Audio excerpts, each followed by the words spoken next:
Замирали ли вы когда-нибудь в раздумьях, каково это – поставить Вселенную на паузу? Вообразите себе бесчисленные звезды, замершие в своем извечном хороводе, галактики, остановленные на полпути, и только вы один продолжаете существовать в этом окаменевшем космосе. Идея остановки времени веками не дает покоя человеческому воображению. В массовом сознании она почти всегда связана с одним магическим рубежом – скоростью света. Считается, что стоит лишь достичь ее, как время тотчас остановится. Но так ли это на самом деле? Возможно ли подобное в принципе? И что скрывается за фразой «время останавливается», поэтическая метафора или строгая физическая реальность? Мы отправляемся в путешествие к самому краю дозволенного, чтобы понять, что происходит со временем, пространством и самореальностью там, где привычные нам законы перестают действовать. Этот рассказ не столько о скорости, сколько о природе времени. Начнем с интуитивно понятного.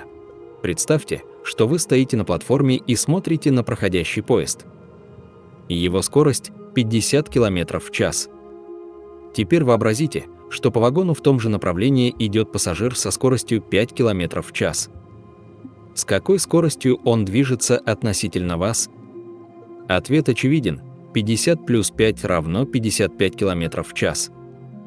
Если бы он пошел в обратную сторону, его скорость составила бы 45 км в час. Эта простая арифметика кажется нам столь же незыблемой, как смена дня и ночи. Мы складываем и вычитаем скорости, не задумываясь, ибо весь наш повседневный опыт подтверждает эту логику. Этот мир здравого смысла был гениально формализован еще в XVII веке Исааком Ньютоном. В его вселенной существовали абсолютное пространство, неподвижная и неизменная сцена для всех событий, и абсолютное время, которое текло равномерно и одинаково для всех наблюдателей, где бы они ни находились и как бы быстро ни двигались. Время было универсальным метрономом, единым для человека, планеты и далекой звезды. И в этом стройном мире скорости послушно складывались. Все было логично и понятно. Эта картина простояла незыблемой более 200 лет, став фундаментом классической физики. Казалось, мы постигли основные правила игры мироздания. Но в XIX веке в этой кристально чистой картине появилась первая трещина, и связана она была со светом. Великий шотландский физик Джеймс Клерк Максвелл, обобщив труды предшественников в области электричества и магнетизма, создал элегантную систему уравнений. Из них следовало нечто поразительное – предсказание существования электромагнитных волн, распространяющихся совершенно конкретной, фиксированной скоростью. Максвелл вычислил эту скорость, и она оказалась примерно равна 300 тысячам километров в секунду. Эта величина уже была известна физикам, это была скорость света. Так стало ясно, что свет – это и есть электромагнитная волна. Это было триумфальное открытие, но оно породило новый, глубокий вопрос. Любая известная нам волна нуждается в среде для распространения. Звук – это колебание воздуха или воды, волны на пруду – колебания самой воды. А что колеблется, когда летит фотон? Пустота космоса не способна передавать волны. Ученые рассудили, что должна существовать некая гипотетическая субстанция, невидимая и неощутимая, заполняющая все пространство и служащая той самой средой для света. Ее назвали светоносным эфиром. Идея была логична и красива. Эфир становился тем самым абсолютным пространством Ньютона, относительно которого можно было бы измерить истинную скорость любого объекта, например, нашей Земли. Ведь она не покоится, а мчится по орбите со скоростью около 30 км в секунду. Значит, она должна лететь сквозь неподвижный эфир, создавая эфирный ветер. Если это так, то скорость света, измеримая на Земле, должна зависеть от направления.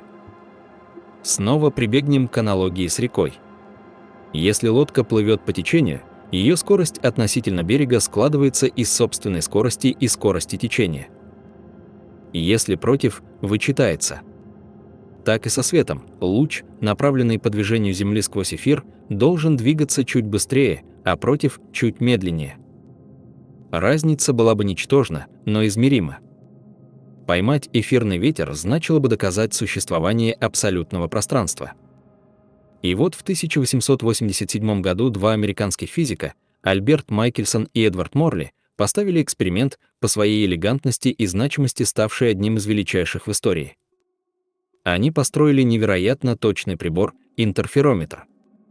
Луч света разделялся на два перпендикулярных луча, каждый проходил свой путь до зеркала и обратно, после чего лучи вновь соединялись. Если бы один из лучей хоть немного запаздывал, это отразилось бы на интерференционной картине, узорах из светлых и темных полос. Установка была размещена на каменной плите, плавающей в ртути, чтобы ее можно было плавно поворачивать, направляя лучи то по движению Земли, то поперек. Майкельсон и Морли ожидали увидеть, как при повороте интерференционные полосы сместятся, что и стало бы доказательством эфирного ветра. Прибор был достаточно чувствителен. Они начали измерения и не увидели ничего. Абсолютно никакого смещения. Интерференционная картина оставалась неподвижной, словно Земля покоилась относительно эфира. Это был шок.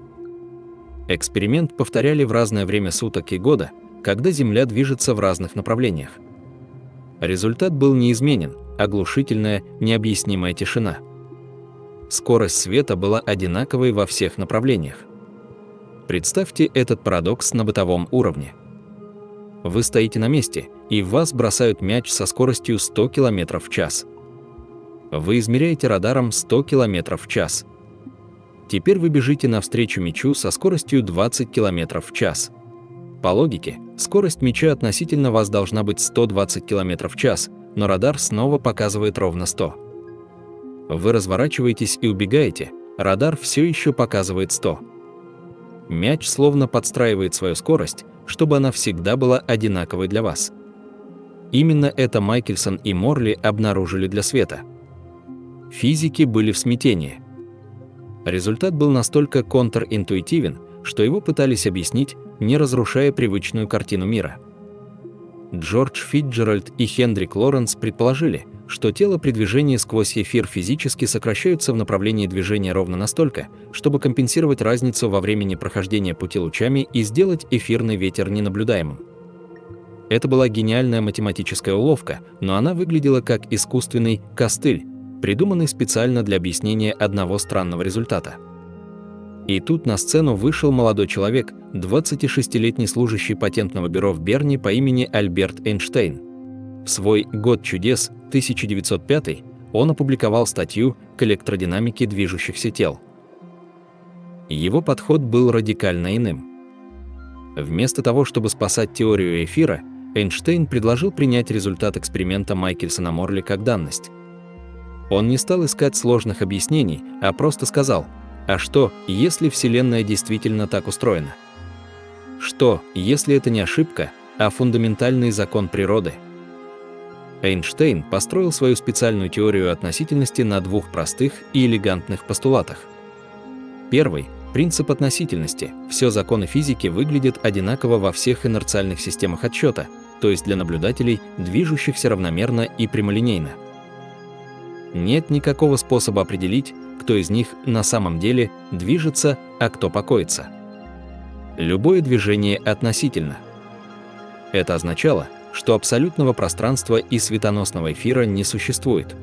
Второй постулат был прямым следствием эксперимента Майкельсона-Морли, возведенным в ранг закона. Скорость света в вакууме одинакова для всех наблюдателей, движущихся равномерно и прямолинейно, и не зависит ни от скорости источника, ни от скорости наблюдателя. Вдумайтесь, это прямое отрицание нашей интуитивной арифметики скоростей. Неважно, стоите ли вы на месте, летите ли навстречу световому лучу на ракете со скоростью 200 тысяч км в секунду или убегаете от него, ваша аппаратура всегда покажет для скорости этого луча одно и то же значение, примерно 300 тысяч км в секунду. Это был не просто новый научный факт, а фундаментальное изменение правил игры. Вселенная установила абсолютный и универсальный предел скорости, не зависящий от системы отсчета. Эта константа, скорость света, оказалась вплетена в саму ткань реальности. И Эйнштейн понял, если скорость света неизменна, а наша привычная арифметика не работает, то должно меняться что-то другое, что мы считали абсолютным. Этим чем-то оказались пространство и время. Именно этот странный, неизменный свет стал ключом, открывшим дверь в мир, где время может замедляться, пространство сжиматься, а прошлое, настоящее и будущее перестают быть абсолютными понятиями. Наше путешествие к вопросу об остановке времени начинается именно здесь, с осознания того, что скорость света — это мерило всего остального. Итак, мы стоим на пороге странной Вселенной, чьи правила продиктованы постулатами Эйнштейна. Главный из них, абсолютность скорости света, говорит нам, что меняться должно само время. Чтобы понять это, не нужны сложные формулы. Нужно лишь воображение. Эйнштейн был мастером мысленных экспериментов, и один из самых знаменитых навсегда изменил наше представление о времени. Но прежде, чем его провести, разберемся с понятием, кажущимся очевидным, с одновременностью. Что значит, что два события произошли одновременно? Например, вы стоите ровно посередине железнодорожной платформы и видите, как в оба ее конца ударяют две молнии. Свет от обеих вспышек доходит до ваших глаз в один и тот же миг. Поскольку вы на равном удалении от обоих событий, а скорость света постоянна, вы делаете логичный вывод – молнии ударили одновременно. А теперь представьте, что по этой же платформе с огромной скоростью проносится поезд, и в центре одного из вагонов сидит пассажир. В тот момент, когда пассажир проезжает мимо вас, ударяют те же молнии. Что увидит он? Вы утверждаете, что вспышки были одновременны. Но пассажир движется навстречу свету от передней вспышки и убегает от света задней. Значит, свет от молнии в начале платформы достигнет его глаз чуть раньше. Для него эти два события не будут одновременными. Кто из вас прав? Ответ Эйнштейна ошеломителен: правы оба. Абсолютной одновременности не существует. События, одновременные для одного наблюдателя, могут быть не одновременны для другого, движущегося относительно первого. Понятие «сейчас» — это не универсальная отметка на часах Вселенной, а локальное личное понятие, зависящее от вашей системы отсчета. Это была первая трещина в монолите абсолютного времени Ньютона. Но это только начало. Построим идеальные часы, самые простые и точные, ибо их работа зависит только от фундаментальной константы скорости света. Конструкция проста: два идеально параллельных зеркала на расстоянии, скажем, 30 см друг от друга. Между ними мы запускаем один единственный фотон. Он мечется от зеркала к зеркалу, вверх-вниз. Каждый удар о нижнее зеркало – это тик наших часов. Длительность тика – это время, за которое фотон пролетает от нижнего зеркала до верхнего и обратно 60 см. Зная скорость света, мы всегда можем рассчитать длительность тика. Это идеальный хронометр. Поместим эти часы на борт сверхскоростного космического корабля. Для астронавта, летящего вместе с часами, ничего не изменилось. Он видит, как фотон по-прежнему скачет строго по вертикали. Но что увидим мы, оставшись на Земле и наблюдая за кораблем в телескоп? Мы видим, как корабль несется мимо нас слева направо с колоссальной скоростью. Что происходит с фотоном в наших глазах? Пока фотон летит от нижнего зеркала к верхнему, сам корабль и верхнее зеркало успевают сместиться вправо. Поэтому для нас, земных наблюдателей, путь фотона – это уже не прямая вертикаль, а диагональ вверх и вправо.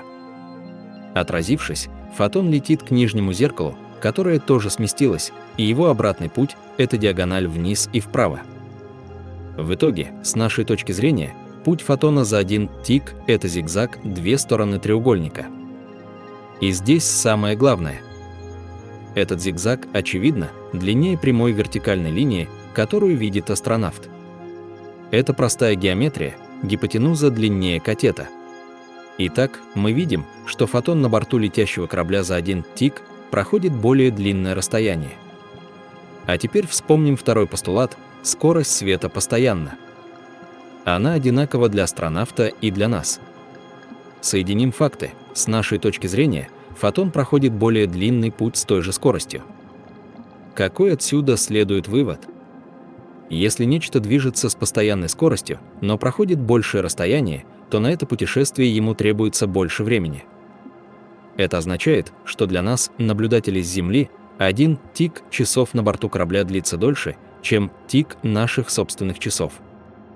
Секунда там, на корабле, растягивается. Она становится длиннее нашей земной секунды. Часы на корабле, с нашей точки зрения, идут медленнее. Время на борту корабля замедлилось.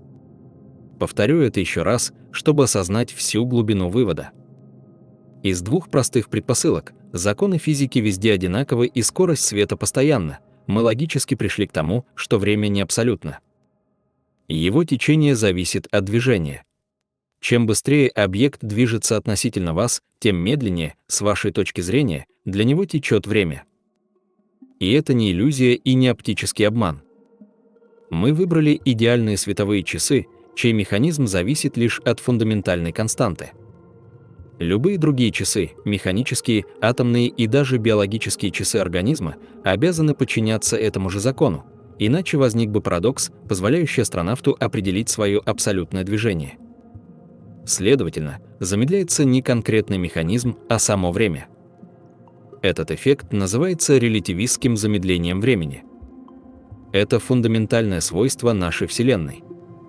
В обычной жизни мы этого не замечаем. Скорости пешехода, автомобиля или самолета ничтожны по сравнению со скоростью света. Эффекты замедления на таких скоростях существуют, но они настолько малы, что не поддаются измерению без сверхточных приборов. Но как только мы переходим к скоростям, сопоставимым со световой 10%, 50%, 90%, эффект становится колоссальным. Этот мысленный эксперимент разрушил тысячелетнее представление об универсальном времени. Он показал, что у каждого из нас есть свое собственное личное время, и его ход неразрывно связан с нашим движением в пространстве. Наука не довольствуется качественными утверждениями. Она требует точности. Существует ли способ рассчитать, во сколько раз замедлится время на корабле, летящем с определенной скоростью? Да, и этот расчет удивительно элегантен. Он сводится к одному числу, множителю, который физики называют фактором Лоренца или гамма-фактором. Это своего рода коэффициент, показывающий, насколько сильно проявляются релятивистские эффекты. Самое интересное, что он зависит только от одного параметра – скорости объекта, выраженной как доля от скорости света. Посмотрим, как ведет себя этот множитель. На земных скоростях 5 км в час фактор Лоренца практически равен единице. Его отличие от единицы настолько мало, что его невозможно измерить. Поэтому в повседневности мы живем в мире Ньютона. Даже для самой быстрой ракеты эффекты исчезающе малы. Но картина меняется на космических скоростях. На скорости 10% от световой, 30 тысяч км в секунду, фактор Лоренца равен примерно 1,005. Время на корабле идет всего на 0,5% медленнее. На скорости 50% от световой фактор Лоренца около 1,15. Время течет медленнее на 15%. За 100 наших лет астронавты постареют на 85. При скорости 87% от световой фактор Лоренца становится равен ровно 2. Время замедляется ровно в 2 раза. Пока на Земле проходит 2 года, на корабле только 1. Близнец, оставшийся на Земле, будет стареть вдвое быстрее брата-путешественника. Обратите внимание на нелинейность. Чтобы замедлить время на 15%, нужна половина скорости света, а чтобы замедлить вдвое, уже 87%. Фактор растет непропорционально быстро. На скорости 99,5% от световой фактор Лоренца достигает 10. Время на корабле замедляется в 10 раз. За 25 земных лет на корабле пройдет всего 2,5 года. На скорости 99,99% фактор становится равен тильда 71, а на скорости с 4 девятками после запятой превышает 223. И вот мы подходим к главному свойству. По мере того, как скорость объекта стремится к скорости света, фактор Лоренца стремится к бесконечности.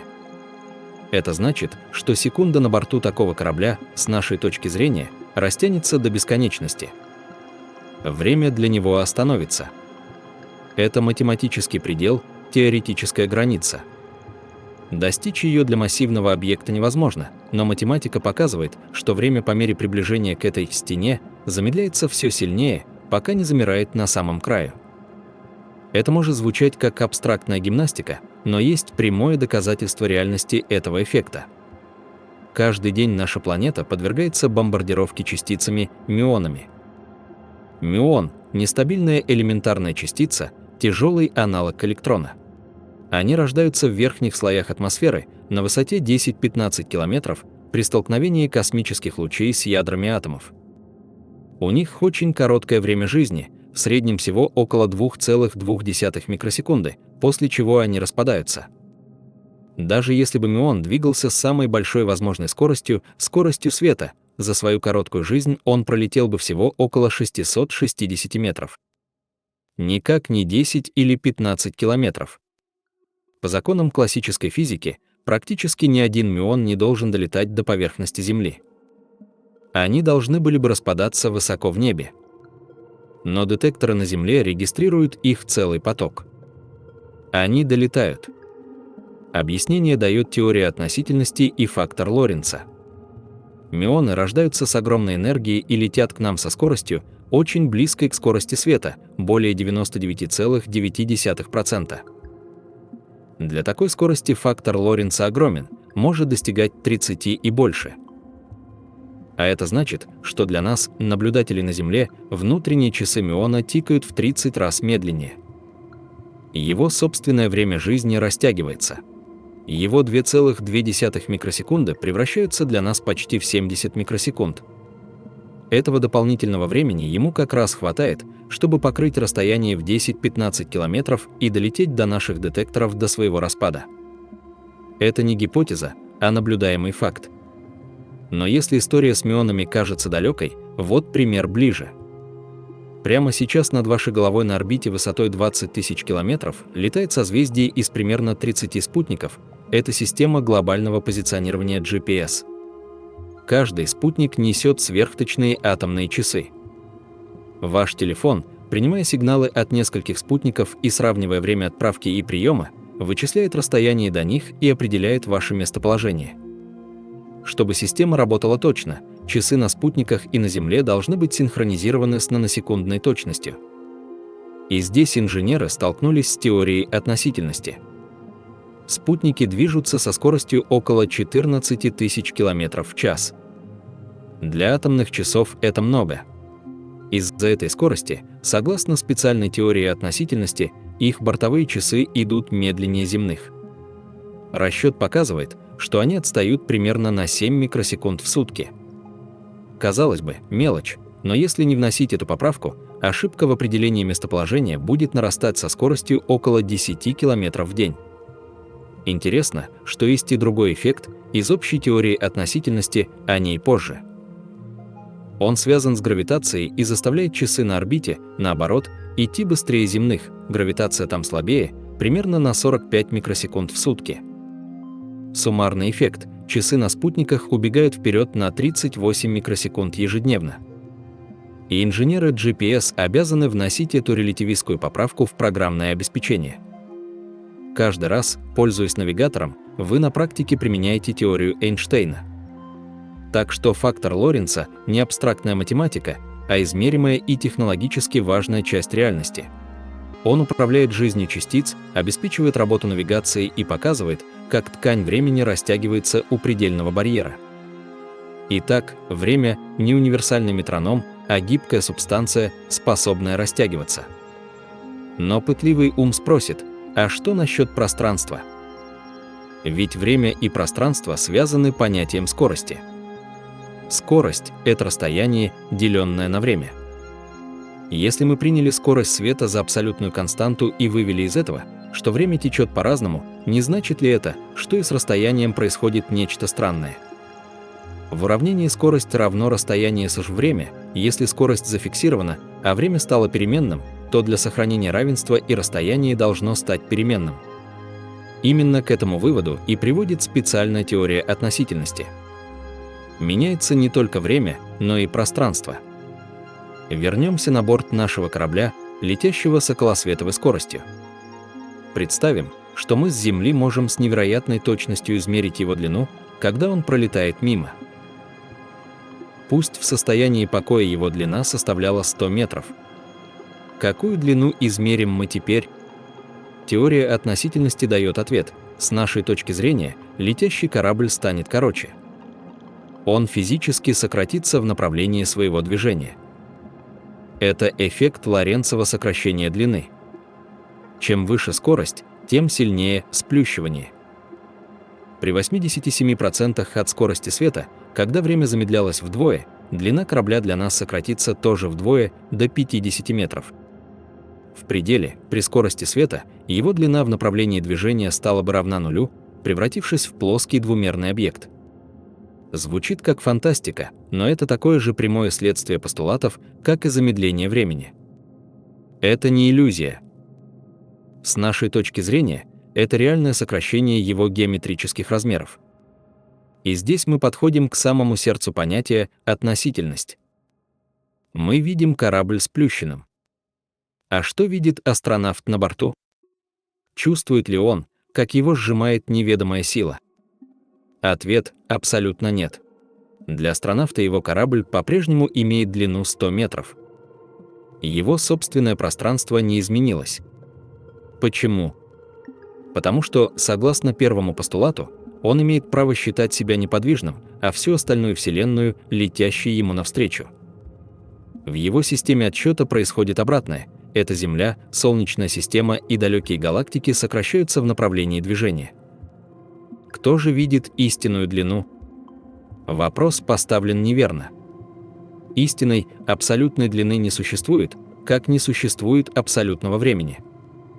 Длина объекта, как и длительность события, величина относительная, зависящая от того, кто и как движется относительно измеряемого объекта. И вы, и астронавт правы, каждый в своей системе отсчета. Нет главной системы. Мир – это совокупность бесконечного числа таких систем, в каждой из которых свои линейки и свои часы. Вернемся к нашим мюонам, чтобы увидеть, как это сходится. С нашей земной точки зрения, их короткое время жизни растянулось из-за скорости, и этого времени хватило, чтобы покрыть расстояние в 15 километров. Это одно объяснение. А теперь станем мюаном. Наши внутренние часы тикают как обычно, нам отпущено ровно 2,2 микросекунды. Как же мы долетаем?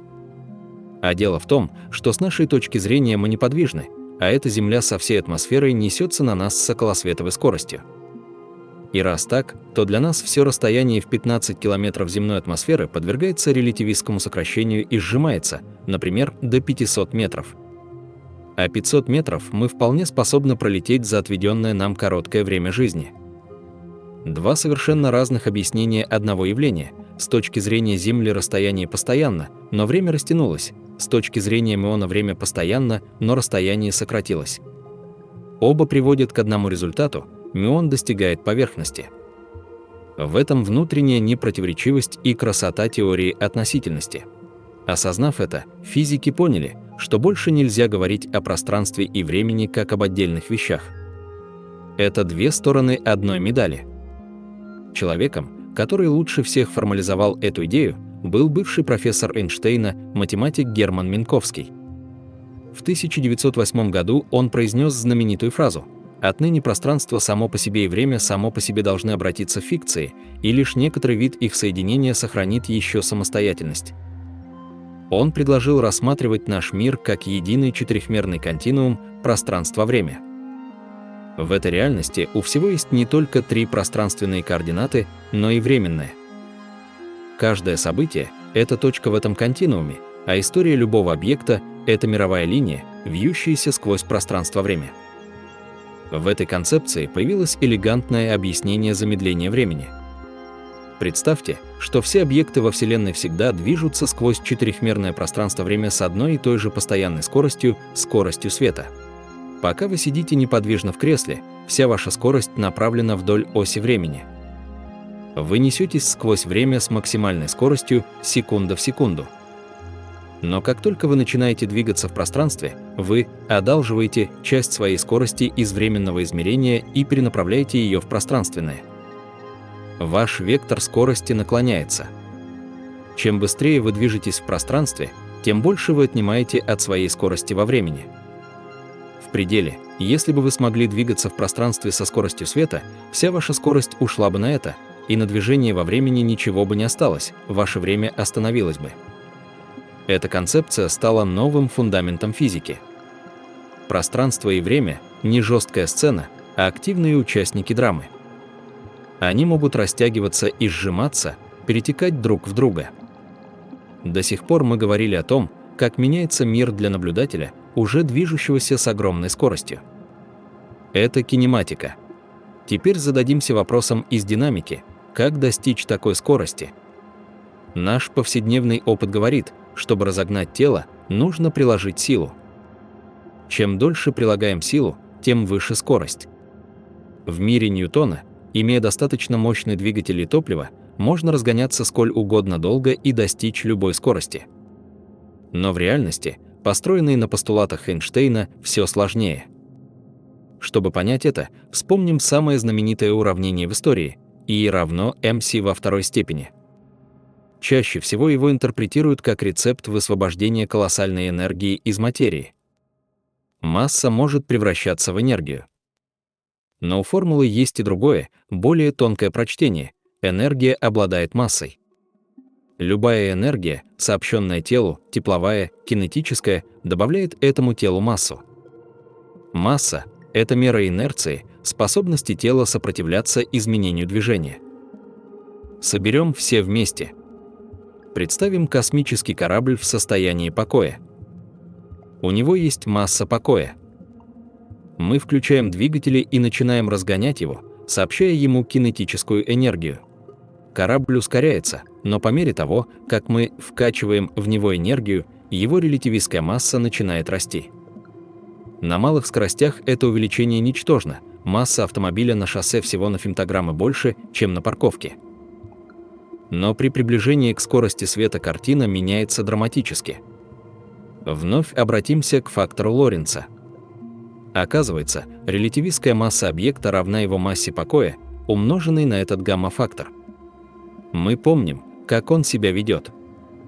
При скорости 87% от световой массы корабля для нас, внешних наблюдателей, увеличится вдвое. Он станет в 2 раза инертнее. Двигателям придется работать в 2 раза мощнее, чтобы дать ему то же ускорение. На скорости 99,5% масса вырастет в 10 раз. Каждый следующий процент скорости дается с неимоверным трудом. При приближении к скорости света фактор Лоренца, а с ним и масса, стремятся к бесконечности. Чтобы разогнать объект с бесконечной массой, требуется бесконечная энергия. Вот он, фундаментальный барьер. Вселенная говорит «нет». Ни один объект, обладающий массой покоя, космический корабль, планета, пылинка, никогда не сможет достичь скорости света. Можно лишь бесконечно приближаться к ней, становясь все тяжелее, а ускорение все менее эффективным. Скорость света – это асимптотический предел, горизонт, вплетенный в структуру пространства-времени. Тут возникает вопрос: а как же сам свет? Фотоны движутся с этой скоростью. Почему для них закон не работает? Ответ прост: у фотонов нет массы покоя. Она равна нулю. Поэтому для них уравнение превращается в ноль умножение бесконечность, что является математической неопределенностью. Фотоны – особые частицы. Они не могут существовать в покое. Они рождаются, уже двигаясь со скоростью света. Для них не существует ускорения или торможения. Они – само чистое движение, кванты энергии, для которых световой барьер не преграда, а единственный способ существования. Вселенная разделена на 2 мира – мир массивных частиц, вроде нас, который живет медленнее света, и мир безмассовых частиц, фотонов, глюонов, который существует исключительно на этом пределе. Между ними – непреодолимая стена бесконечной энергии. Этот вывод имеет глубочайшие последствия. Нельзя просто включить двигатель и прыгнуть в гиперпространство. Сама ткань реальности будет сопротивляться этому с бесконечной силой. Открытие эквивалентности массы и энергии и роста массы со скоростью стало последним гвоздем в гроб классической физики, показав, что пространство, время и масса относительны и динамичны. И понимание этого подводит нас к одному из самых знаменитых мысленных экспериментов – парадоксу близнецов, где все эти эффекты сплетаются воедино. Его формулировка проста, но за ней скрывается глубокий и контринтуитивный вывод, десятилетиями вызывавший споры. Это своего рода итоговый экзамен на понимание теории относительности. Представим двух братьев-близнецов, Артема и Бориса. Им по 30 лет. Артем остается на Земле. Борис отправляется в межзвездную экспедицию к ближайшей звезде Проксиме Центавра, находящейся на расстоянии 4,2 световых года. Его корабль способен разгоняться до скорости, очень близкой к световой. Пусть он летит туда и обратно со средней скоростью 99,5% от скорости света. С точки зрения Артема, оставшегося на Земле, расчеты таковы. Общее расстояние – 8,4 световых года. Двигаясь со скоростью 0,995 секунды, корабль Бориса потратит на весь путь чуть больше 8,44 года. Артем ожидает увидеть брата, когда ему самому будет почти 39 лет. Но что происходит на корабле Бориса? Для скорости 99,5% от световой фактор Лоренца равен примерно 10. Это значит, что для земного наблюдателя все часы на корабле идут в 10 раз медленнее. Следовательно, время самого путешествия для Бориса составит не 8,44 года, а в 10 раз меньше, около 0,844 года, или примерно 10 месяцев. Наступает день возвращения. Из корабля выходит Борис, которому 30 лет и 10 месяцев. Его встречает Артем, которому уже почти 39, поседевший и постаревший. Путешественник оказался моложе домоседа. Он совершил прыжок в будущее Земли. Но здесь и начинается то, что называют парадоксом. Давайте встанем на место Бориса. Для него его корабль неподвижен. Эта Земля вместе с Артемом умчалась от него со скоростью 99,5% секунду, а затем вернулась. Если так рассуждает Борис, то все законы физики, включая замедление времени, должны работать и в его системе отсчета. Он смотрит на удаляющуюся Землю и видит, что там часы должны идти медленнее его собственных. Следовательно, по его расчетам, этот Артем должен стареть медленнее. И когда Земля вернется, он ожидает увидеть брата помолодевшим, а себя старше. Вот суть парадокса. Два брата, исходя из одного и того же принципа, приходят к противоположным выводам. Но когда люк откроется, кто-то должен оказаться прав. Так кто же? Неужели теория зашла в тупик? Многие критики цеплялись за этот парадокс, утверждая, что он доказывает несостоятельность теории. Но никакого парадокса на самом деле нет. Есть лишь неправильное, слишком поверхностное применение законов. Ключевое различие в путешествиях братьев кроется в понятии инерциальной системы отсчета. Напомню, это система, движущаяся без ускорения. Специальная теория относительности работает только при сравнении инерциальных систем. Посмотрим на пути близнецов. Артем все время находился с определенным допущением в одной инерциальной системе.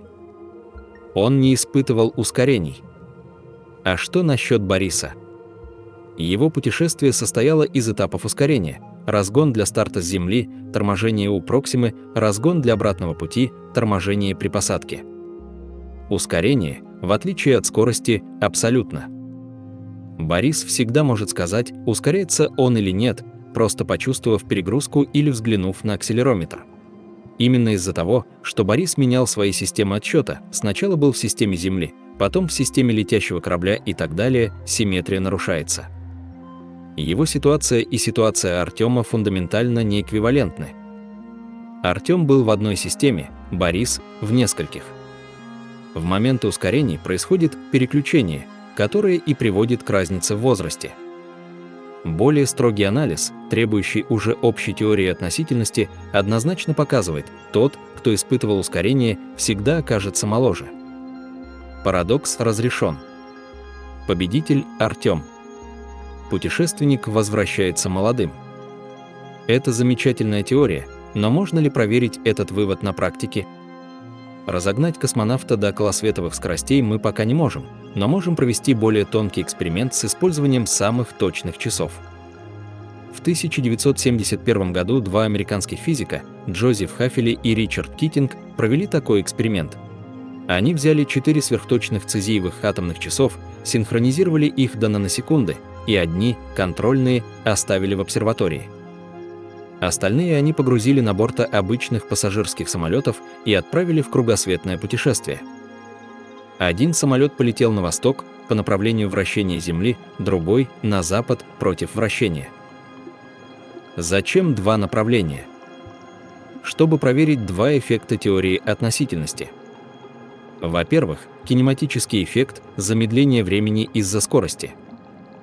Самолеты движутся относительно центра Земли, значит, часы на их борту должны идти медленнее земных. Самолет на восток летит быстрее, его скорость складывается со скоростью вращения планеты, поэтому его часы должны отстать сильнее. Во-вторых, эффект из общей теории относительности – время течет медленнее в более сильном гравитационном поле. Самолеты летят на высоте тильда 10 километров, где гравитация чуть слабее, чем на уровне моря. Этот эффект, наоборот, должен заставить часы на борту идти быстрее земных. Два эффекта работали в противоположных направлениях. Хафели и Китинг рассчитали предсказанную суммарную разницу. Для восточного рейса ожидалось отставание примерно на 40 наносекунд. Для западного, где кинематический эффект меньше, а гравитационный тот же, ожидалось, что часы уйдут вперед примерно на 275 наносекунд. После облета Земли ученые сравнили показания. Результаты были поразительны. Часы, летавшие на восток, отстали в среднем на 59 наносекунд. Часы, летавшие на запад, ушли вперед в среднем на 273 наносекунды. С учетом погрешности эти цифры идеально совпали с предсказаниями Эйнштейна. Это было прямое, неопровержимое доказательство. Время действительно течет по-разному в зависимости от скорости и гравитации. Парадокс близнецов – не парадокс, а реальное физическое явление. Что же нам говорит эта история? Она говорит, что прошлое и будущее не абсолютны. В нашей Вселенной нет единой прямой времени. У каждого своя мировая линия в пространстве времени. И длина этой линии, количество прожитого времени, зависит от выбранного пути. Путь домоседа Артема был прямым в пространстве времени и оказался самым длинным по времени. Путь путешественника Бориса был извилистым, с ускорениями, и его собственное время оказалось короче. Это значит, что путешествие в будущее в определенном смысле возможно. Нельзя вернуться в прошлое, но, построив достаточно быстрый корабль и отправившись в долгий полет, можно вернуться на Землю через сотни или тысячи лет, почти не постарев. Вы просто выберете более короткую дорогу сквозь четырехмерный ландшафт пространства-времени. До сих пор мы говорили об объектах с массой, движущихся медленнее света. Но что насчет самого света, фотонов? Мы инстинктивно хотим спросить, а что видит фотон? Какова Вселенная с точки зрения частицы света, несущейся со скоростью 300 тысяч километров в секунду? Если для астронавта время замедляется, то для фотона, движущегося на самом пределе, где фактор Лоренца стремится к бесконечности, останавливается ли время полностью? Прежде чем ответить, нужно сделать важную оговорку. С точки зрения строгой физики, вопрос, что видит фотон, некорректен.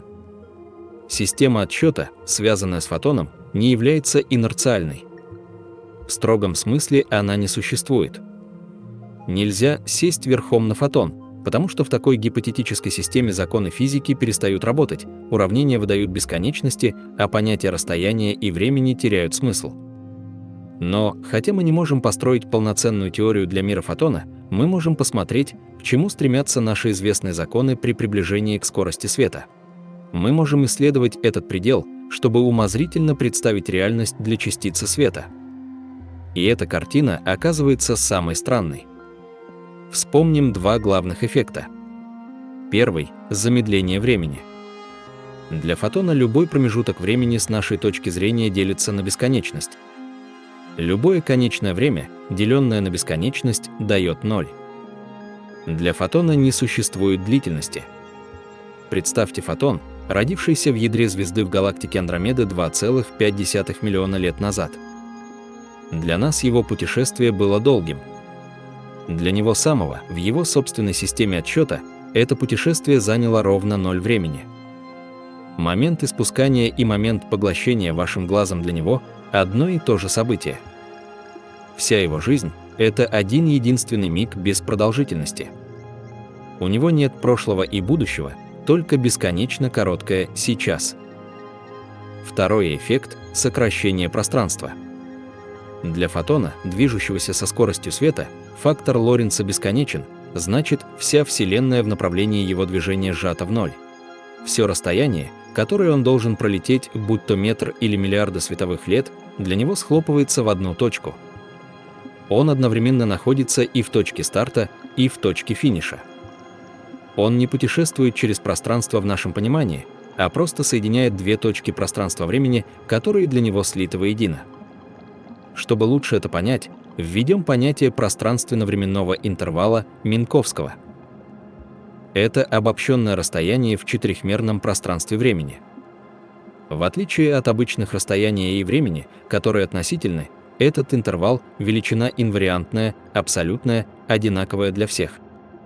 Для массивных объектов интервал всегда больше нуля. Для света же, для фотонов, этот интервал всегда строго равен нулю. Такие пути называют нулевыми или светоподобными. Что это означает? Что для фотона не существует ни времени, ни расстояния. Весь наш огромный космос и вся его долгая история сжаты для него в одну точку, в один миг. Его Вселенная не кинолента, а одна единственная фотография, где все запечатлено сразу. Эта концепция чужда нашему опыту. Наш разум сформирован в мире, где есть до и после, здесь и там. Для фотона этого нет. У него нет памяти, так как не было прошлого. У него нет ожиданий, так как не будет будущего. Еще раз подчеркну, это лишь наш способ описать математический предел человеческим языком. У фотона нет сознания. Но этот мысленный эксперимент показывает, насколько пластична реальность и что время и пространство – это, возможно, атрибуты нашего медленного, массивного способа существования, а для чистой энергии в форме света они просто не нужны. Этот взгляд подводит к еще более глубоким вопросам. Если время и пространство так сильно искажаются и даже могут исчезать, то что является фундаментальной основой реальности? И не может ли быть так, что есть и другие способы искажать пространство-время помимо движения? Что, если сама масса способна не просто существовать в нем, а изгибать и мять и его? Этот вопрос вывел Эйнштейна за рамки специальной теории и привел к созданию его величайшего шедевра общей теории относительности, где главную роль в драме времени и пространства начинает играть гравитация. В течение 10 лет после 1905 года Эйнштейн размышлял над проблемой. Специальная теория описывала лишь частный случай – инерциальные системы. Но что насчет ускорения? И, главное, как вписать гравитацию в новую картину мира? В классической механике Ньютона гравитация была силой, загадочной дальнодействующей силой, с которой тело мгновенно притягиваются через пустоту. Эта концепция работала блестяще, но она не вписывалась в мир Эйнштейна. Если ничто не может двигаться быстрее света, то как гравитация может действовать мгновенно? Если Солнце внезапно исчезнет, Земля, по Ньютону, должна немедленно сорваться с орбиты. Но по Эйнштейну информация об этом не может дойти до нас быстрее, чем за 8 минут, время, за которое свет доходит от Солнца. Этот конфликт был неразрешим. Эйнштейн понял, что нужно переосмыслить саму природу гравитации. Озарение, которое он позже назвал счастливейшей мыслью жизни, пришло к нему в виде простого мысленного эксперимента. Он представил человека в закрытом лифте без окон, где-то в глубоком космосе, вдали от планет. Внутри лифта человек в невесомости парит. А теперь вообразим, что к вершине лифта прикреплен трос, и некая внешняя сила начинает тянуть его вверх с постоянным ускорением, равным ускорению свободного падения на Земле 9,8 мс во второй степени. Что почувствует человек? Его ноги прижмет к полу. Если он уронит яблоко, оно упадет на пол с тем же ускорением. Он будет чувствовать вес, и у него не будет никакого способа, находясь внутри закрытой кабины, определить, что является причиной этого, ускоряется ли его лифт в космосе, или он просто стоит на поверхности Земли и испытывает гравитацию. Этот эксперимент лег в основу принципа эквивалентности. Эффекты гравитации локально неотличимы от эффектов ускоренного движения. Для физики, для законов природы, находиться в гравитационном поле или двигаться с ускорением одно и то же. Этот простой вывод стал для Эйнштейна ключом к разгадке. Он понял, что гравитация – это вообще не сила в ньютоновском смысле. Это не таинственное притяжение. Гравитация – это проявление геометрии, следствие искривления самого пространства-времени под действием массы и энергии. Воспользуемся знаменитой аналогией. Представьте туго натянутую резиновую мембрану – это плоское пространство-время без материи. Теперь положим в центр мембраны тяжелый шар для боулинга. Мембрана прогнется, образуя воронку. Это то, что Солнце делает с пространством-временем вокруг себя, оно его искривляет. А теперь запустим по мембране маленький шарик, планету. Он не будет лететь по прямой, а покатится по искривленной поверхности. Двигаясь по кругу внутри воронки, нам, со стороны, будет казаться, что большой шар притягивает маленький. Но на самом деле никакой силы притяжения нет. Маленький шарик просто движется по кратчайшему возможному пути геодезической линии в уже искривленном пространстве. В 1915 году Эйнштейн представил общую теорию относительности, математически описывающую эту революционную идею. Уравнения показывают, как масса и энергия говорят пространству-времени, как ему искривляться, а искривленное пространство-время говорит массе, как ей двигаться. И здесь мы возвращаемся к теме времени. Если масса искривляет пространство-время как единое целое, значит, она влияет и на течение времени. Общая теория относительности дает однозначный прогноз. Чем сильнее гравитационное поле, чем глубже вы находитесь в гравитационной воронке, тем медленнее для вас течет время по сравнению с наблюдателем в более слабом поле. Это гравитационное замедление времени. И оно так же реально, как и замедление от скорости. Часы на уровне моря, где гравитация чуть сильнее, будут идти на ничтожную долю медленнее, чем такие же часы на вершине Эвереста. Если бы вы прожили жизнь на вершине горы, вы постарели бы на несколько микросекунд больше, чем если бы провели ее на пляже. Разница крошечная, но измеримая. Атомные часы в лабораториях по всему миру настолько точны, что для их синхронизации учитывают разницу в высоте над уровнем моря с точностью до сантиметров. Именно этот эффект, как мы говорили, играет ключевую роль в GPS. Часы на спутниках спешат на 45 микросекунд в сутки из-за слабой гравитации, и инженеры вносят эту поправку. Давайте доведем эту идею до логического предела. Что будет, если взять очень много массы и сжать ее в очень маленьком объеме? Гравитационное поле станет чудовищно сильным, искривление пространства-времени экстремальным. Наступит момент, когда гравитационная воронка превратится в бездонную пропасть, из которой ничто не может выбраться, даже свет. Мы получим черную дыру. У черной дыры есть граница, горизонт событий. Это не физическая поверхность, а чисто геометрическая граница в пространстве времени. Все, что пересекает эту границу, никогда не сможет вернуться. И именно на горизонте событий гравитационное замедление времени достигает своего абсолютного максимума. Представим, что мы, находясь на безопасном расстоянии, наблюдаем за астронавтом, падающим в черную дыру. По мере его приближения к горизонту мы увидим, как его часы начинают идти все медленнее. Сигналы от него приходят все реже, а свет его корабля становится все краснее, гравитационное красное смещение. Его движения будут казаться нам бесконечно замедленными. В момент достижения горизонта событий его время, с нашей точки зрения, остановится полностью. Его изображение застынет на границе, потускнеет и исчезнет. Для нас он будет вечно падать, но так никогда и не пересечет черту. Его секунда растянется для нас в бесконечность. Вот она, еще одна форма остановки времени, предсказанная физикой, на этот раз вызванная не скоростью, а экстремальной гравитацией. Но что же сам астронавт? Испытывает ли он эту остановку? Абсолютно нет. Для него ничего особенного в момент пересечения горизонта не происходит. Его часы тикают с обычной скоростью. Он не чувствует никакого барьера. Он просто пересекает невидимую границу и падает дальше, к центру черной дыры, к сингулярности, точке с бесконечной плотностью, где законы физики перестают работать. Его падение займет конечное время, просто он не сможет нам об этом сообщить. Итак, Вселенная предлагает нам как минимум два сценария остановки времени с точки зрения внешнего наблюдателя. Один связан с предельной скоростью, другой – с предельной гравитацией.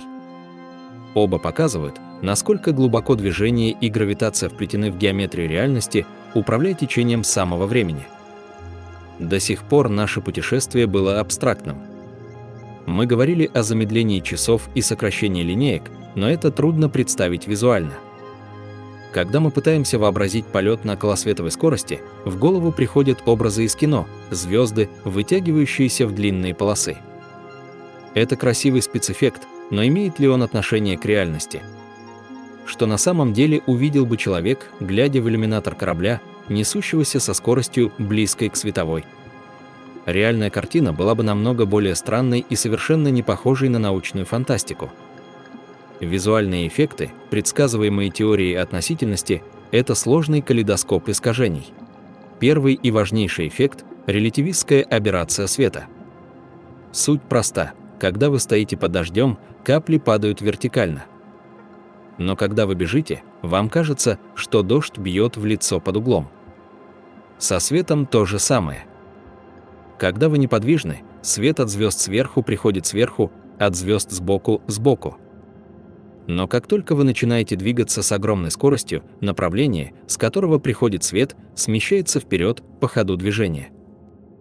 По мере набора скорости звезды, которые были сбоку и даже позади, начнут приползать в переднюю полусферу. Ваше поле зрения стягивается в точку прямо по курсу. При скорости, очень близкой к световой, практически вся видимая Вселенная, все звезды и галактики соберутся в небольшое яркое круглое окно или туннель прямо перед вами.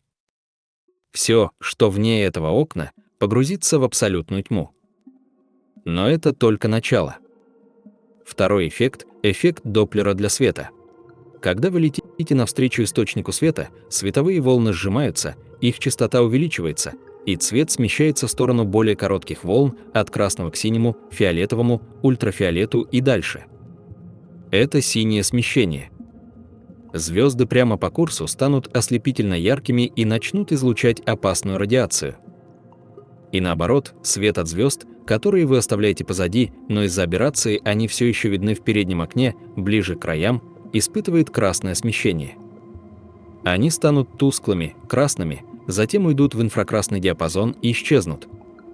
В итоге ваше окно во Вселенную будет выглядеть как яркая концентрированная точка ослепительно-белого света в центре, окруженная кольцом желтых, оранжевых и красных звезд, тускнеющих к краям. Весь цветовой спектр космоса сожмется и исказится. Третий эффект – самый сложный. Мы говорили о сокращении Лоренца, что движущиеся объекты сжимаются в направлении движения. Казалось бы, пролетая мимо сферической планеты, мы должны увидеть ее сплюснутым эллипсоидом. Долгое время физики так и считали. Но в 1959 году Роджер Пенроуз и Джеймс Тиррелл независимо показали, что визуально мы бы этого не увидели. Почему? Из-за конечности скорости света. Когда мы смотрим на протяженный объект, мы видим разные его части в разные моменты времени. Свет от ближних частей доходит быстрее, чем от дальних. На обычных скоростях это незаметно, но на околосветовых становится решающим. В результате, пролетая мимо куба, мы увидим не сжатый параллелепипед, а как бы повернутый куб, у которого видна и боковая грань. Пролетая мимо сферы, мы будем видеть ее по-прежнему сферой, но на ее поверхности появятся причудливые искажения, и мы даже сможем увидеть часть ее обратной стороны. Этот удивительный визуальный трюк получил название эффект Тиррелла-Пенроуза. Итак, соберем все вместе. Вы в кресле пилота корабля, разгоняющегося до 99,9% от скорости света. Сначала вы видите, как звезды стягиваются вперед. Космос сзади и по бокам темнеет, впереди разгорается яркий круг света. Звезды в центре круга становятся пронзительно-голубыми, по краям – красными и тусклыми. Пролетая мимо планеты, вы видите не сплюснутый шар, а странно поворачивающуюся сферу с искажениями. В самом пределе, на скорости, бесконечно близкой к световой, вся информация от Вселенной сожмется в одну бесконечно яркую, бесконечно горячую, ослепительно белую точку прямо перед вами. Вся сложность космоса, галактики, туманности сольется в единственный слепящий луч света, окруженный абсолютной тьмой. Вы бы не видели Вселенную в привычном смысле. Вы бы неслись сквозь поток искаженной, смещенной по цвету, сконцентрированной в точку информации о ней. Эта картина, воссозданная физиками в компьютерных симуляциях, далека от романтических образов кино. Она показывает реальность, подчиняющуюся строгим законам, и демонстрирует, что наше восприятие – лишь один из способов взглянуть на мир. Мы установили скорость света, фундаментальный предел, стена из бесконечной энергии. Но человеческое воображение ищет лазейки. Идея межзвездных путешествий за разумное время так соблазнительна, что ученые и фантасты не раз спрашивали, нельзя ли обмануть Вселенную. Существуют ли гипотетические возможности для сверхсветового движения? Рассмотрим несколько идей. Первая идея – существование частиц, всегда движущихся быстрее света. В середине 20 века физики, например, Джеральд Фейнберг, играя с уравнениями, заметили, что если подставить формулу для энергии скорость больше световой, то под корнем оказывается отрицательное число. Формально можно описать гипотетический класс частиц, тахионов, от греческого «быстрый», которые рождаются уже двигаясь быстрее света и для замедления которых до световой скорости потребовалась бы бесконечная энергия. То есть для них световой барьер непреодолим сверху. Идея была захватывающей, но у тахионов нашлись странные свойства. Например, теряя энергию, они должны ускоряться. Но главная проблема – нарушение принципа причинности. Причина всегда должна предшествовать следствию. Существование сверхсветового сигнала позволило бы построить тахионный антителефон, способный отправить сообщение в прошлое, что ведет к неразрешимым парадоксам. Из-за этого и из-за отсутствия экспериментальных свидетельств большинство физиков сегодня считают тахионы математическим курьезом. Если нельзя двигаться быстрее света сквозь пространство, может быть, можно сократить само пространство. Эта идея лежит в основе концепции кротовых нор, мостов Эйнштейна-Розена. В рамках ОТО, где пространство-время – гибкая ткань, теоретически возможно существование туннеля, соединяющего две удаленные точки Вселенной. Путешествуя через него, вы нигде локально не превышаете скорость света, но попадаете из точки А в точку Б быстрее света, летящего обычным путем. Звучит многообещающе. Однако анализ показал, что для удержания входа в такой туннель открытым требуется гипотетическая субстанция с невероятными свойствами, экзотическая материя с отрицательной плотностью энергии, антигравитацией. Нам неизвестно ничего подобного, поэтому кротовые норы остаются математически возможным, но физически крайне маловероятным объектом. Но есть ли хоть один реальный пример движения быстрее света? Удивительно, но да, излучение Вавилова-Черенкова. В 1934 году советские физики обнаружили, что некоторые жидкости под действием радиоактивного излучения испускают слабое голубое свечение. Суть в том, что скорость света в вакууме – предел, но в прозрачной среде, воде, стекле свет замедляется. Например, в воде скорость света – около 225 тысяч км в секунду. Если в эту воду влетает высокоэнергетическая заряженная частица, например, электрон со скоростью меньше скорости света в вакууме, но больше скорости света в воде, скажем, 250 тысяч км в секунду, она обгоняет световые волны, которые сама же и порождает. Это похоже на звуковой удар от самолета, преодолевающего звуковой барьер, только здесь возникает световая ударная волна, то самое голубое свечение. Так что да, движение быстрее света возможно, но с важной оговоркой – быстрее скорости света в среде, а не в вакууме. Фундаментальный предел Эйнштейна не нарушается. Каков же вердикт современной науки? Световой барьер остается непреодолимым. Гипотетические тахионы нарушают причинность. Проходимые кротовые норы требуют неизвестной экзотической материи. Другие идеи, вроде варп-двигателя Алькубьерри, сжимающего пространство впереди корабля и расширяющего позади, также сталкиваются с проблемой отрицательной энергии. Вселенная надежно защитила свои причинно-следственные связи. Пока не будет революционного прорыва в понимании физики, путешествия быстрее света останутся уделом фантастики. Нам же остается исследовать космос на дозволенных скоростях. На протяжении всей беседы мы совершали мысленные путешествия. Эти умозрительные сценарии – мощнейший инструмент познания. Но в 21 веке у ученых появился прямой потомок мысленного эксперимента, обладающий невероятной вычислительной мощью суперкомпьютерное моделирование. Честно говоря, мы никогда не сможем разогнать телескоп до 99% скорости света, чтобы проверить искажения.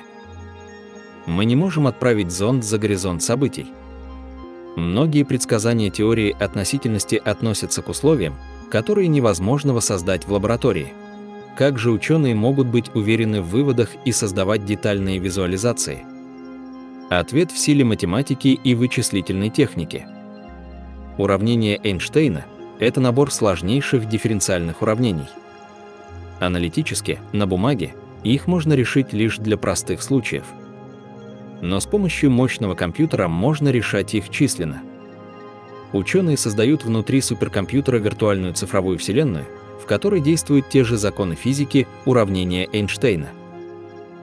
Они помещают туда виртуальные объекты, звезды, черные дыры и виртуальную камеру с заданной траекторией.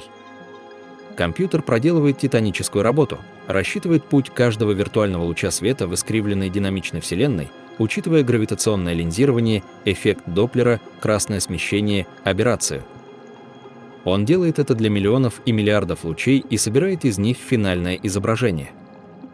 Это не просто мультфильм, а результат строжайших математических расчетов на основе проверенной теории. Если теория верна, то полученное изображение – максимально точное предсказание реальности. Ярким примером мощи такого подхода стал проект «Телескоп горизонта событий» Event Horizon Telescope. Это глобальная сеть радиотелескопов, создавшая виртуальный телескоп размером с Землю для получения первого в истории изображения тени сверхмассивной черной дыры в центре галактики М87. Прежде чем опубликовать знаменитое оранжевое кольцо, теоретики проделали колоссальную работу по моделированию. Они создали библиотеку из десятков тысяч возможных изображений, меняя в симуляциях массу и вращение черной дыры, угол наблюдения, свойства газа. Они рассчитывали, как будет искажаться свет. И когда астрономы получили реальные данные, они сравнили их с этой библиотекой и нашли модель, лучше всего соответствующую наблюдениям. Знаменитое изображение – это триумф компьютерного моделирования, подтвердивший теорию относительности с поразительной точностью. Другие ученые используют моделирование для создания образовательных материалов, позволяющих нам заглянуть в мир релятивистских скоростей. Например, физик Ute Kraus из Германии или Роберт Немеров из США создали анимации, демонстрирующие, как выглядела бы поездка на велосипеде по старому городу на 99% скорости света. Фасады домов изгибаются, цвета смещаются, мир стягивается в туннель. Специалисты НАСА опубликовали симуляции падения в черную дыру от первого лица, показывающие, как гравитационное линзирование искажает звездное небо, образуя причудливые вторичные изображения и фотонные кольца, и как при пересечении горизонта событий для самого наблюдателя ничего драматического не происходит. Для чего это нужно? Это не просто красивые картинки. Во-первых, симуляции служат инструментом проверки теории. Расхождение с наблюдениями может указать на пробелы. Во-вторых, они позволяют исследовать недоступные области, физику внутри черных дыр, слияние нейтронных звезд, первые мгновения после Большого взрыва. В-третьих, они служат мостом между абстрактными формулами и нашим восприятием, переводя сухой язык уравнений на язык образов. Современная теоретическая физика – это не только размышления у доски, но и титаническая работа с кодом и суперкомпьютерами.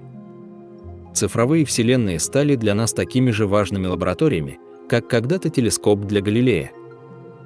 Итак, из нашего путешествия мы выносим понимание того, что время вовсе не та простая и незыблемая величина, какой оно кажется. Это гибкая, динамичная структура, неразрывно связанная с пространством. Мы видели, как оно замедляется для путешественников и в сильных гравитационных полях, как останавливается на горизонте событий черной дыры и не существует для фотона. Теория относительности Эйнштейна, подтвержденная бесчисленными экспериментами от мюонов до GPS, радикально изменила наше понимание реальности. Она показала, что Вселенная гораздо причудливее и удивительнее, чем мы могли себе представить, опираясь лишь на повседневный опыт.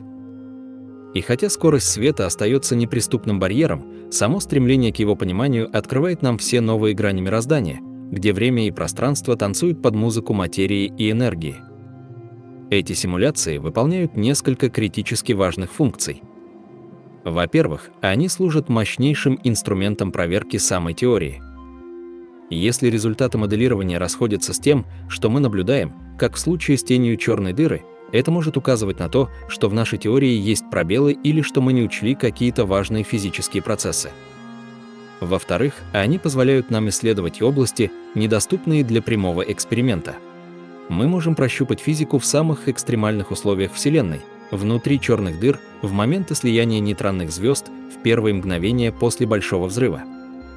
И в-третьих, они служат мостом между абстрактным миром математических формул и нашим человеческим интуитивным восприятием.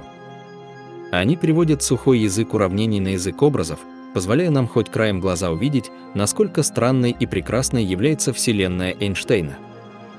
Таким образом, современная теоретическая физика – это не только размышление мелом у доски. Это и титаническая работа с кодом, с архитектурой суперкомпьютеров, с методами визуализации данных. Цифровые вселенные, рождающиеся в кремниевых сердцах этих машин, стали для нас такими же важными лабораториями для познания мира, как когда-то были телескоп для Галилея или призма для Ньютона. И именно они позволяют нам с уверенностью говорить о том, что происходит там, на самом краю возможного, у порога скорости света. Так что же мы вынесли из этого путешествия к самому краю возможного? Мы начали с простого, почти детского вопроса: можно ли нажать на паузу для всей Вселенной? И обнаружили, что этот вопрос упирается в саму природу реальности. Останавливается ли время?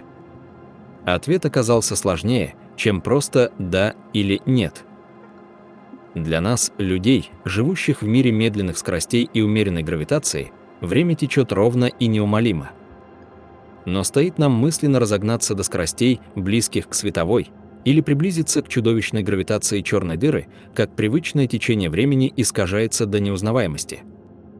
Мы поняли, что время неотделимо от пространства.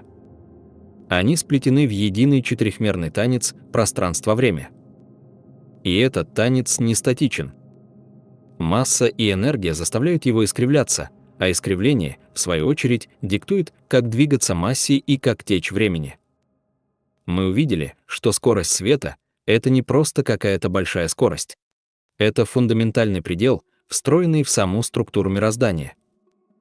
Это горизонт, к которому можно бесконечно приближаться, но который никогда не достичь, и если у тебя есть масса. Это стена, охраняющая причинность, не позволяющая последствиям обгонять причины. Но самое главное, мы поняли, что время — это не внешняя арена, на которой разворачивается наша жизнь. Это неотъемлемая часть нас самих, нашего движения, нашего существования.